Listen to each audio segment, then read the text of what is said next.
সকলকে আমার প্রণাম ও ভালোবাসা। অ্যাস্ট্রো এডুকেশন প্রদ্যুৎ এই চ্যানেলে আপনাদের সকলকে স্বাগতম। আমি প্রদ্যুৎ শাস্ত্রী চলে এসেছি আমার আজকের দিনের আরেকটি নতুন তথ্য সহ নতুন ভিডিও নিয়ে। বন্ধুরা, আশা করি পরম পুরুষ ঈশ্বরের কৃপায় আপনারা সকলে খুব সুন্দর আছেন এবং আগামী দিনগুলো আপনাদের খুব সুন্দর কাটবে এই আশা রেখে আমি আমার আজকের নতুন ভিডিওটি নিয়ে আলোচনায় অগ্রসর হব। আজকে যে বিষয়টি আমি আলোচনা করব, বিষয়টি আপনাদের কাছে খুবই গুরুত্বপূর্ণ বিষয় এবং আপনারা অনেকেই এই বিষয় সম্বন্ধে জানতে চেয়েছেন, তাই আবার আমি বিষয়টি নিয়ে আলোচনা করছি। বিষয়টি হচ্ছে কাল সর্পদোষ।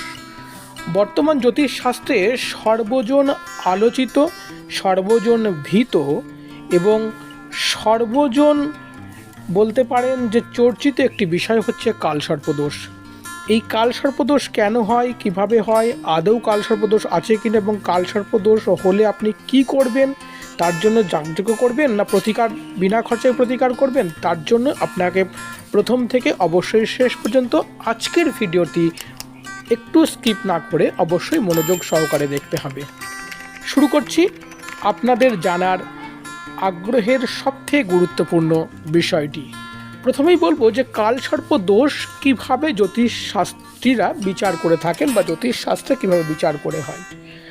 জন্মছকের 6টি ঘর যদি ফাঁকা থাকে এবং রাহু এবং কেতু এরা সবসময় 180 ডিগ্রি একই সরল রেখায় থাকে, অন্যান্য গ্রহগুলো যদি রাহু কেতুর একটা পাশে চলে যায় এবং অপোজিট সাইড অর্থাৎ 6টা ঘর যদি ফাঁকা থেকে যায়, তাহলে আমরা বলতে পারি যে সেই জন্মছকটি কাল সর্পদোষে দুষ্ট। নামটি থেকেই ভয়ানক, যে কাল এবং সর্প দুটো নামই কিন্তু ভয়ানক। একটা হচ্ছে কাল, মৃত্যু মনে হচ্ছে যেন, আবার দ্বিতীয়টা সর্প, ওরে বাবারে, এরকম একটা বিষয়। অর্থাৎ কাল সর্প দোষ হলেই কিন্তু মনে হবে যে আপনার বোধহয় সব কিছু শেষ হয়ে গেল, এবং জ্যোতিষশাস্ত্রীরাও কিন্তু সেইভাবেই এটি বিচার করে থাকেন। কিন্তু একটা মজার বিষয় শুনে রাখেন, আজ থেকে বহু বছর আগে প্রাচীনকালে কিন্তু এই কালসর্প দোষ বলে কিন্তু জ্যোতিষশাস্ত্রে নির্দিষ্ট কোনো কিন্তু উল্লেখ ছিল না। আপনারা যদি প্রাচীন গ্রন্থগুলি যদি পড়েন তাহলে দেখতে পারবেন সেখানে কালসর্প দোষের কিন্তু পার্টিকুলার কোনো উল্লেখ কিন্তু সেখানে কিন্তু নেই।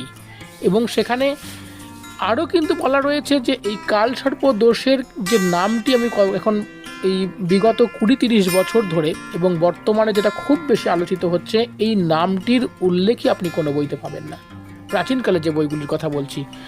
এবং তাহলে এখন আলোচিত হচ্ছে কেন?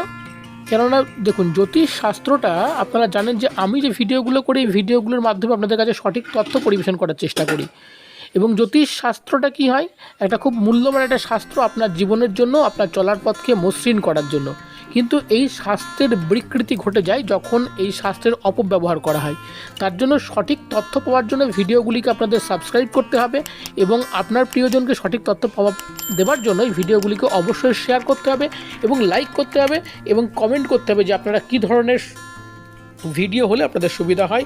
অবশ্যই আমি সেই নিয়ে কিন্তু ভিডিও করব। তো বন্ধুরা, বুঝতেই পারলেন যে কালসর্প দোষ নিয়ে যেটা বর্তমান বিশ্বে জ্যোতিষশাস্ত্রে সর্বজন আলোচিত, সেটা কিন্তু প্রাচীনকালে কোনো নামই উল্লেখ ছিল না। এবং আরও একটি তথ্য দিয়ে রাখি আপনাদের, যে বর্তমান বিশ্বে কিন্তু এটা নিয়েই কিন্তু সবথেকে বেশি জ্যোতিষ চর্চা হয়ে রয়েছে এবং জ্যোতিষ চর্চা হচ্ছে। জ্যোতিষশাস্ত্র মানেই বললাম যে আপনাকে ভয় দেখিয়ে আপনার কাছ থেকে পুজো পাঠ অর্পণ করিয়ে নেওয়া, আপনাকে তর্পণ করিয়ে নেওয়া, অর্পণ করিয়ে নেওয়া, আপনাকে যাগযজ্ঞ করিয়ে নেওয়া, মাদুলি কবচ ইত্যাদি ইত্যাদি দিয়ে আপনাকে সর্বশান্ত করার কিন্তু একটা চেষ্টা এক শ্রেণীর মানুষ কিন্তু করে থাকে। কখনোই এই ফাঁদে কিন্তু আপনারা পা দেবেন না। হ্যাঁ, তাহলে কি হয়, কিসের দোষ হয়? অবশ্যই রাহুর দোষ হয়। রাহু কিন্তু একটি মানুষের জীবনে যদি নেগেটিভ হয়ে যায়, তার জীবন কিন্তু একেবারে তছনছ করে দিতে পারে এবং তার জীবন কিন্তু দুর্বিষহ হয়ে যেতে পারে। সুন্দর জীবন, গোছানো একেবারে পরিপাটি জীবনকে কিন্তু সে একেবারে অগোছালো কিন্তু একেবারে ভিখারি দশায় পরিণত করে দিতে পারে। অবশ্যই এই দোষটিকে আপনি রাহুর দোষ, কিছুটা কেতুর সাপেক্ষে দোষ কিন্তু বললেও করা যেতে পারে। কিন্তু রাহুর দোষ ঘটলে এই বিষয়গুলো হয়। এই বিষয়গুলোর উপর জোর দিয়ে যদি কেউ জন্মছকের প্রতিকার করে থাকেন বা প্রতিকার করেন, তাহলে আপনার ক্ষেত্রে আর কিন্তু কালসর্প দোষের যে মাথা ব্যথা, সেই মাথা ব্যথা কিন্তু থাকছে না। আপনি রাহুর প্রতিকার করে নিন, দেখুন আপনার কালসর্প দোষ খণ্ডন হয়ে যাবে, নিশ্চিত খণ্ডন হবে। আর যাদের জন্মছকে এই কালসর্প দোষ রয়েছে তারা কি করবেন? যাদের জন্মছকে এই কালসর্প দোষ রয়েছে তাদেরকে আমি বলবো যে আপনারা অযথা যজ্ঞ, অযথা মাদুলি কবজ করে কালসর্প দোষ কাটিয়ে আপনারা পয়সা খরচ করবেন না। কেননা এতে কি হয়, এতে আলটিমেটলি কিন্তু কোনো কিছুই কাটে না। আপনি যেটা নিয়ে জন্মেছেন সেটা আপনাকে বহন করতেই হবে। তাহলে আমরা বিধির বিধান খণ্ডন করে ফেললাম, সেটা কিন্তু আমরা কেউই পারি না। কি করবেন আপনারা অবশ্যই শিবজির উপাসনা করুন, শিবজির পূজা করুন, শিবজির আরাধনা করুন ভক্তি ভরে প্রতিদিন। দেখুন আপনার কালসর্পদোষের কোনো দোষই আপনার ক্ষেত্রে থাকবে না এবং আপনার গৃহে সুখ শান্তি বজায় থাকবে। আপনার কর্ম উত্তর বৃদ্ধি পাবে। বহু মনীষী রয়েছেন যাদের জন্মছয়ে কিন্তু কালসর্প রয়েছে এবং তারা ভারতবর্ষে জন্মেছেন, কালসর্পদোষ হয়েছে, তারা কিন্তু উন্নতির চরম শিখরে কিন্তু পৌঁছেছেন। তাহলে তারা পৌঁছালো কী করে? আবার এটাও কিন্তু একটা বিচার্য বিষয়। তো সেই জন্যই বলছি যে কালসর্পদোষ মানে আপনি যে ভয় পেয়ে গেলেন, আপনার সব কিছু হারিয়ে গেল, তা কিন্তু নয়। সেই জন্য ভালো করে ভালো জ্যোতিষীর পরামর্শ নেন। যে ভয় দেখাচ্ছে, যে শাস্ত্র আপনাকে এত কিছু দিতে পারে, সেই শাস্ত্র কখনো ভয় দেখাতে পারে না। সেজন্য সঠিক জ্যোতিষীর পরামর্শ নেন এবং সঠিক প্রতিকার করুন, দেখুন আপনি নিশ্চিত উপকার পাবেন। আর একটা গ্রহ খারাপ মানেই যে আপনি একেবারে সমস্ত কিছু ছন্ন ছাড়া হয়ে যাবে তা কিন্তু নয়। একটা গ্রহ ভালো মানে যেন সে রাজা হতে পারে সেটাও নয়, আবার একটা গ্রহ খারাপ মানেও সে খারাপ হয়ে যাবে, তার লাইফটা নষ্ট হয়ে যাবে, এটাও কিন্তু নয়। তো সুতরাং কখনোই ভয় পাবেন না। যে প্রতিকারটি আপনাদের বিনা পয়সায় বললাম, যাগযজ্ঞ না করে এটি একবার করে দেখুন, আপনারা নিশ্চিত উপকার পাবেন।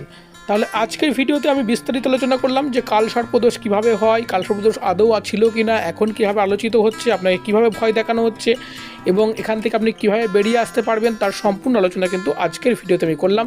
তো এইরকম সঠিক তথ্য পাওয়ার জন্য অবশ্যই আপনারা চ্যানেলটিকে প্লিজ সাবস্ক্রাইব করুন এবং ভিডিওটিকে আপনার প্রিয়জনের কাছে সঠিক তথ্য পাওয়ার জন্য অবশ্যই এখনই ভিডিওটিকে শেয়ার করুন, লাইক করুন এবং কমেন্ট করতে কিন্তু কখনোই ভুলবেন না।